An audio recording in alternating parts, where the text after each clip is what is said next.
welcome back. It's day 2 of National Activity Providers and Professionals Week 2025. I'm Hilary Woodhead, the CEO here at NAPA, and I'm thrilled to be with you again for another inspiring day. A big thank you to all of those who joined us yesterday and to those tuning in for the first time today. Just a reminder that all of our events this week that are happening across our social media channels can be watched again. They will stay on those channels. So if you miss it, don't worry, you can watch it later on. Please share with your colleagues, with your networks too. So why are we here? Well, we're here to celebrate you. NAP Week is all about activity providers and professionals. We're working with our colleagues in the States who are also celebrating the incredible work that you do. So across both NAP and NAPA, you will find a range of events that you can tap into. So have a look at their Facebook page too. A huge thanks to our sponsors, Majestic Care, Luxury Care Homes, for supporting NAP Week.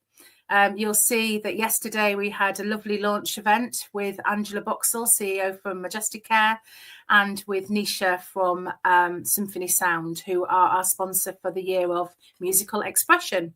So please do go back and have a look at that. And we have a range of resources that we have been developing. So I think one just flashed up there. We've developed a toolkit all about the importance and benefits of music, some great guidance in there, some fab tips that we've co-produced with Symphony Sound. And we also have a range of other resources which we will be publishing throughout the year. And some of them are ready to go and some are in development. So some of them are there. You can see the ones that you can access now. But we've also developed a fantastic toolkit around music and movement. And we'll hear a bit more about that when I introduce my guest shortly. So just to say really that this session is all focused on the use of music in physical activity, whether that's exercise, dance, etc. How can we incorporate music into exercises, into some seated physical activity that you might be doing, just into everyday physical well-being really. So that we're focusing not just on the kind of emotional and psychological benefits of music, but the physical benefits too. So I will be talking to Zoe. Zoe Robson is our physical activity lead here at NAPA.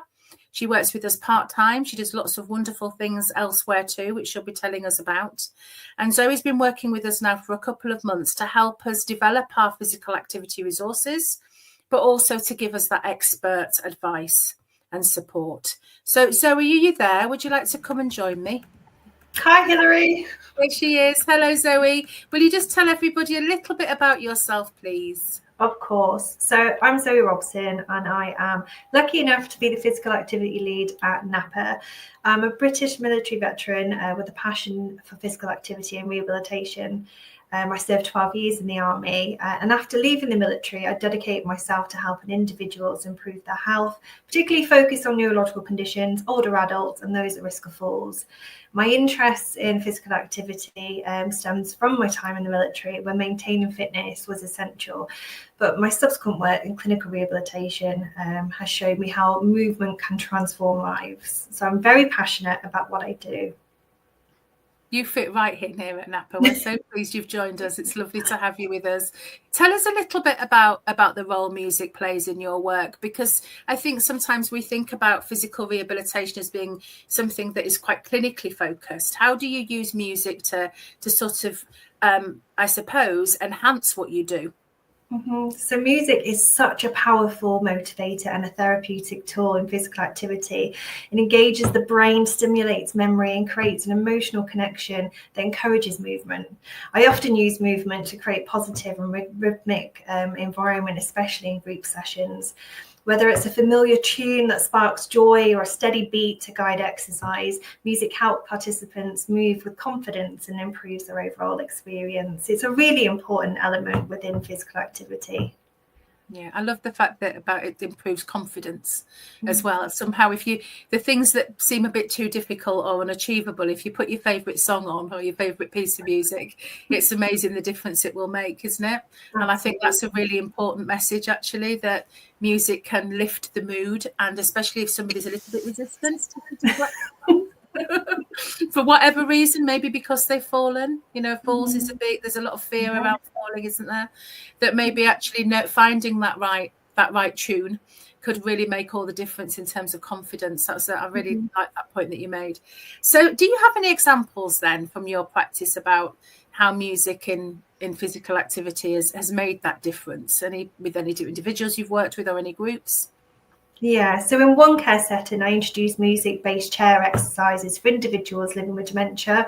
Familiar songs like those from the youth help to engage more fully within the activity, reducing anxiety and improving participation. For one example, there was one resident that really didn't enjoy, or appeared to not enjoy, or didn't want to join in within the activities, and began clapping and smiling. From just the movement, so the music that we particularly put on, it just resonated with them from their childhood. So it really does bridge the gap when verbal instructions alone are not sufficient, creating a really inclusive and uplifting atmosphere. Yeah, I think the verbal instructions, sometimes we put too much emphasis on that, don't we? But if we're there too, and mirroring what somebody does, that can make such a difference, can't it? Because I know myself, I haven't been for a while, it's been too cold, but just when I go to Aquafit, the fact there's someone in front of me that's showing me what to do, and the music, and someone either side of me, and someone behind me and in front of me, I'm I can hide, but also I can see that I'm not the only one that needs to follow others to know what to do. And I think that, that being able to recognize that actually for somebody that a barrier could be the fact that they feel quite exposed. Yeah. So there's power in numbers sometimes, isn't there? And even if the number is just the instructor doing it with them and mirroring that. Yeah, it's a really interesting point. So you mentioned barriers just then. Any other kind of common barriers that you think activity providers sort of face that might get in the way of them using music? And what I think that overcome them? Yeah, I think there's a couple of barriers that can quite easily be fixed. So sometimes a lack of time, maybe a lack of training, and again, difficulty in engaging participants. But how they can overcome this is they can integrate music into daily routines, such as meal preparation or even mobilization. Somebody might not want to get up, then it might be, I don't know, I can't think of a song off the top of my head, but it might just be, something that gets them to shuffle to the edge of the chair so they can be supported to stand up. With the training, NAPA has some amazing resources and are constantly developing programs which can really help to build confidence and to lead sessions. And then the engagement, tailoring activities to individual preferences and abilities, such as favourite music again, or offering one-to-one encouragement, which helps to build trust and to help engage those who might be a little bit worried about doing an activity. Yeah. I think it's really interesting when you say kind of integrating into other activities, because I think the whole, I mean, we've talked about this at length before, I know, but there's a bit of fear around physical activities, around falls, like somebody might hurt themselves, so they do less and less really in terms, and the risks around becoming immobile that come with that. And I think that integrating into other activities is a really important message actually, because you're moving all the time in all activities, and it's just having that awareness that the physical activity might be taking place during the art session, might be taking place during the sing-along, it doesn't have to be something separate that happens at a particular time of day. So thank you for that. So how do you ensure that movement opportunities are inclusive and accessible? Because obviously APs are working with people at different levels, different abilities. Any thoughts on that? It really starts with understanding the individual's needs. I design activities that can be adapted, such as sitting or standing options. Maybe if I'm using a resistance band, you can get different kind of tensions for that. So maybe having something for different needs and different people who maybe somebody's a bit stronger or somebody's a bit weaker, or even incorporating passive movements for those with limited mobility. It's also really important that you create a non-judgmental environment for participants who feel so they feel safe to join in at their own pace, with really clear instructions, visual demonstrations, and the use of familiar music helps ensure accessibility for all. I think one of those, something that you said there about being a non-judgmental space, it's back to my aquafit again, isn't it? That kind of feeling that, you know, if it doesn't matter if you get it wrong, it doesn't matter if it's not perfect, because I think that expectation that you're going to be shown it once and know how to do it as well, that actually it's okay to make mistakes and it's okay to take your time, is really, really giving people permission to take their time with it, or to sit out if it's something that they are not sure about or they're finding difficult. Yeah. And you've talked about equipment as well, about having different types of equipment. I mean, we sometimes get asked about the type of equipment to use. So maybe that's something we can do together, Zoe, just to come up with a bit of a list of the types of equipment that APs could incorporate into all activities that just help strengthen people's, you know, general physical well-being. Something to think about. So thank you. What role do activity providers play in supporting and encouraging participation in music-based activities? Any thoughts on, you know, how can they feel that this is an important part of their program? You know, so it's part of the programming of activities. Any thoughts on that? So activity providers are the catalyst for engagement. So it's really important that they're setting the tone and the energy for any sessions, and they're inspiring their their residents or the customers to make activities enjoyable. And they play such a critical role in selecting appropriate music, adapting movement for group abilities, and creating a welcoming space. They're motivators. You know, that's part of, you know, their role, and they use their enthusiasm to build confidence and foster a sense of community among the residents. So with the right training and tools, they can make music-based physical activities a highlight of daily care routines. That's lovely. And I think, again, it just celebrates that role. So thank you for that. I think we might have a few questions from our audience. There might be a couple coming in. Oh, fantastic. This one's from Jane.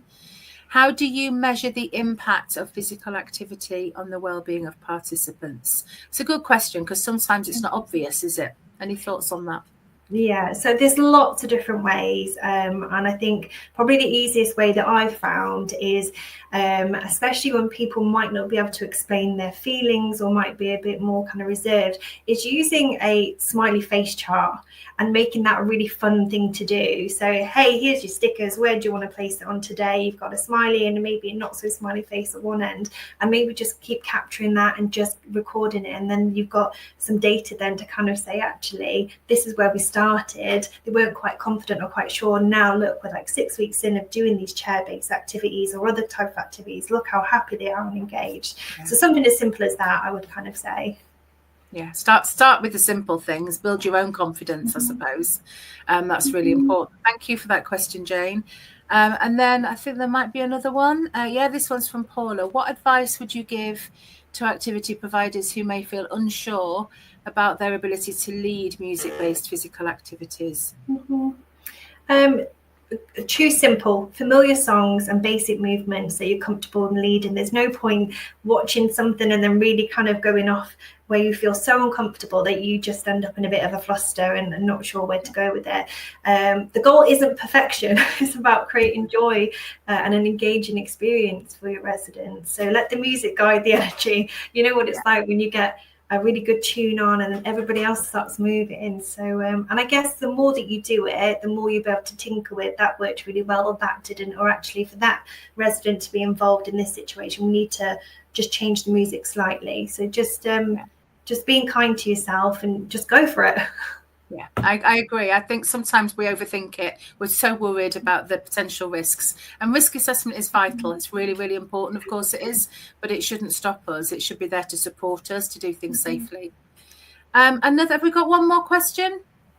Yes, from Sai. Looking ahead, what innovations or approaches do you see shaping the future of physical activities in care settings? That's a good one. This is a really good one. So I would say technology.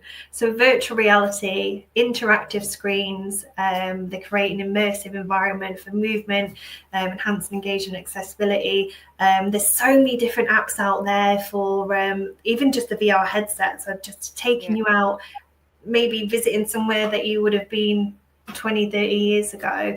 But there's a lot of companies out there that now support kind of older people, even people living with dementia. So there's, I'd see probably technology being the answer to that.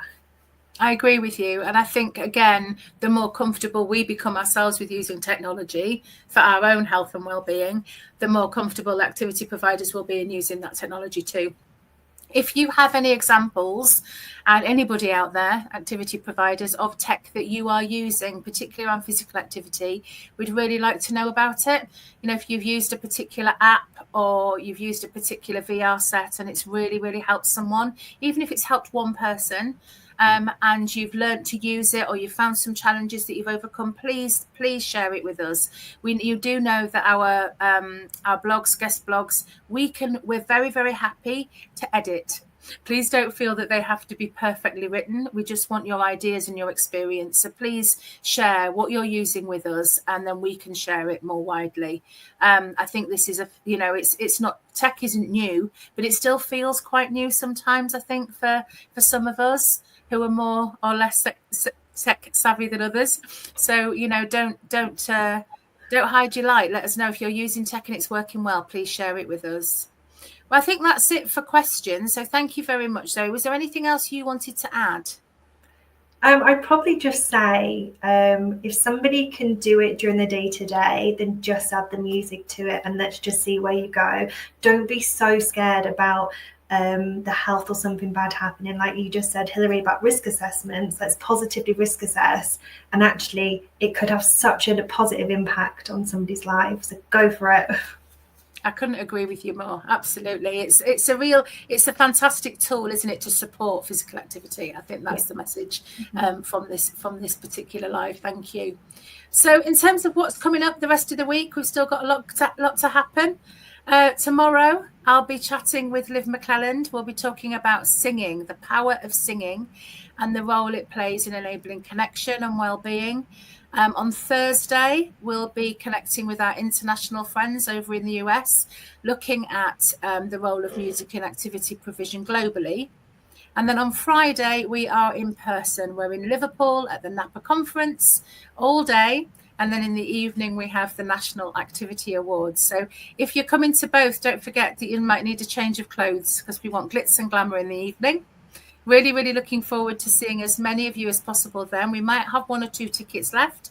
So if you haven't booked, please get in touch and we'll make sure we do all we can to get you there. Please remember, all these sessions are available to watch again, as I said. So please share them with your teams, with your colleagues. Please get involved right across the week.